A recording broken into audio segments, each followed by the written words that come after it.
namoonni kaameraan bilbila keessanidha yeroo suuraa of kaaftan suuraa keessan qulqulleessee bareechee isiniif hin kaafne kaameraa ajaa'ibaatiin isiniif qabadhee dhufe. Kaameraan amma asirratti argaa jirtan kun suuraa akka ajaa'ibaa kanatti qulqulleessee bareechee kaasa. Kaameraa kana gabbuufachuudhaaf as kiroomii keessatti galtanii achi booda bakka sarchii kanarratti michuu joobis jettanii barreessitanii michuu joobis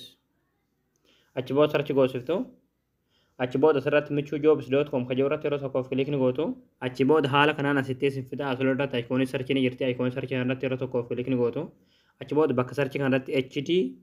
kaameraa itti barreessitan achi booda sarchi goosiftu achi booda haala kanaa suuraa kana isin fida suuraa kanarratti yeroo tokkoof kilikni gootu achi booda kaamericha gabbuufachuudhaaf asirra suuta gad ni deemtu suutumaan gad deemtu hanga dhumaati gaduma deemtu hanga dhumaati gaduma deemtu malleedha. Kino as jalatti qalama diimaadhaan kan barraa'e HD kaameraa as tuqaa buufadhaa kan jiru jalatti daawulood kan jiru jira daawulood kanarratti kilik gootaniitti kaamericha gabbuufattanii egaa daawwattan kiyyaa kaameraan kuni kaameraa ajaa'ibaatti hundi keessanuu gabbuufadhaa itti fayyadamaadhaan isiniin jira viidiyoo kan akka namni baay'een argee kaameraa kanarraa fayyadamu laayik sheer waliif godhaadhaa waan hordoftaniif galatooma.